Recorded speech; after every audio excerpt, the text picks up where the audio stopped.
Okay, just hold on a second and I'll there you are. Look at that, on top of the world. What a beautiful view it is. Derwent Water down below. This is Walnut Crag, by the way. Over in the distance there you can see Bassensfield Lake. Over in the far distance there's Keswick down there. To the new morning. And let's come back again. Let's come back in, and here we are. How marvellous is that? Stunning right down the Borrowdale Valley, can't see much down there. Well, what a great place to do this morning.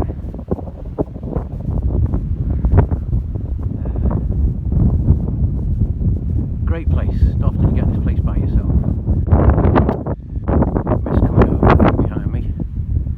You can see that.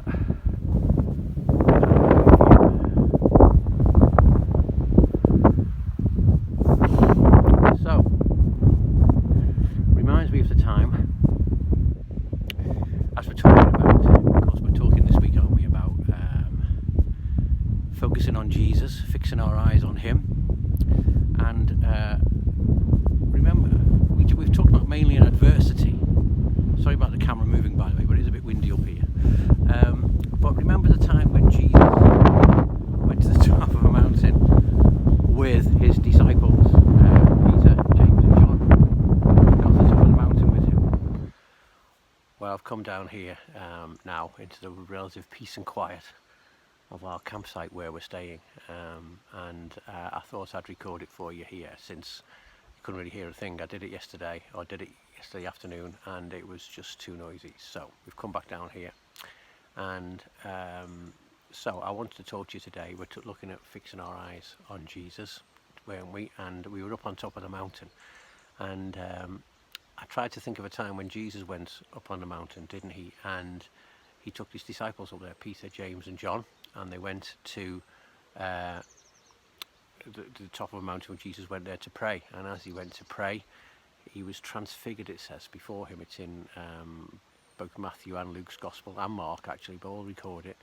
And in Luke chapter 9 it says that he went up there with them. He was transfigured, his garments shone, and that was kind of a picture of kind of a heavenly glory about Jesus there. And he met with Moses and Elijah, talking about his exodus, or his departure. And that's a very significant term, because he's talking about his death, obviously, but it links back to the Old Testament, where Moses led the people in the exodus from Egypt, to escape from slavery, and their escape was by the means of the blood of a lamb that was killed, and the blood sprinkled on the doorposts. And as a result of that, the angel of death passed over their houses, and so they were able to be set free from slavery, the blood of the lamb. And of course we see of Jesus as the Lamb of God who takes away the sin of the world. So that's a very, we're talking about Jesus' departure and talking about what was going to happen. And then when that happens, there's like a cloud appears, and whenever there's a cloud in the Bible, it signifies God's presence. And then there's a voice that says, "This is my son who I love," and it says, "Listen to him." And then the cloud goes away. But in the middle of all of that, Peter gets quite excited and says, "Let's build a couple of shelters and let's all stay up here for a bit longer. This is a great moment. We don't want to lose this." And that's what we're like with our mountaintop experiences, aren't we? It's so good, we want to stay up there, but we can't stay there, because there's nothing up there. There's no way. You would die if you stayed up there. We can't always be there. We have to come back down into the valley, and that's where most of our life is lived, and all the difficulties take place, and all the hardships and what have you. And so we walk through the valley every day. The Lord is our shepherd and will lead us through those valleys. And in those times, we need to follow the advice that God gives to the disciples as he speaks from the cloud and says, "Listen to him. Listen to him. Listen to him when you're on top of the mountain, and when things are going well, listen to his voice, and listen to him in the valley. Keep your eyes fixed on Jesus." So there's the advice from heaven itself, that's what we should do. And listening to him involves having a hunger to hear his words spoken to us. And his word is spoken to us best through scriptures, through the Bible.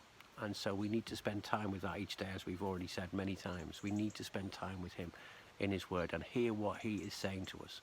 Jesus says elsewhere in the Bible, in Luke 18, talked about being careful how we listen. Being careful to spend time listening. And the question we'd ask you this morning perhaps is, who are you listening to? Who's the voice in your head? Who is it that's driving you to do the things that you do? Is it yourself? Is it other people? Or is it Jesus? Are we fixing our eyes on Jesus? Who are we listening to in these days? Whether things are going well, or whether things are going, it's more tough in the valley and the ordinary things. You see, the day after this, Jesus and his disciples come down from the mountain, and immediately they meet the effects of Satan and in the world and evil, and they have to deal with a demon-possessed boy, and nothing can help him, only Jesus. And when Jesus commands the spirits to go, they listen to him and they flee. Jesus has power over the wind and the waves, we saw yesterday. He also has power over everything in creation, and we've seen that in these little talks that we've had each morning.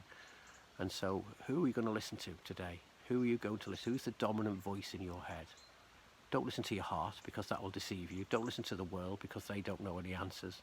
Listen to him, to Jesus.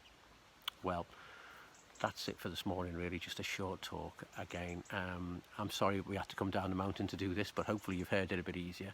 I'm going to leave you with a few shots from what you took yesterday when we were looking at that beautiful scenery. When you look down at the lake, if you look down carefully in the first view, you can see the place on the lake shore where we were the day before. It's incredible, isn't it? It's lovely to be here. It's lovely to be able to experience the mountaintop, but we need to listen to God's voice wherever we are, whether it's in the mountaintop or in the valley. Have a great day. I'll see you again in the morning for our last one from the lakes. But for now, bye-bye. Have a wonderful day.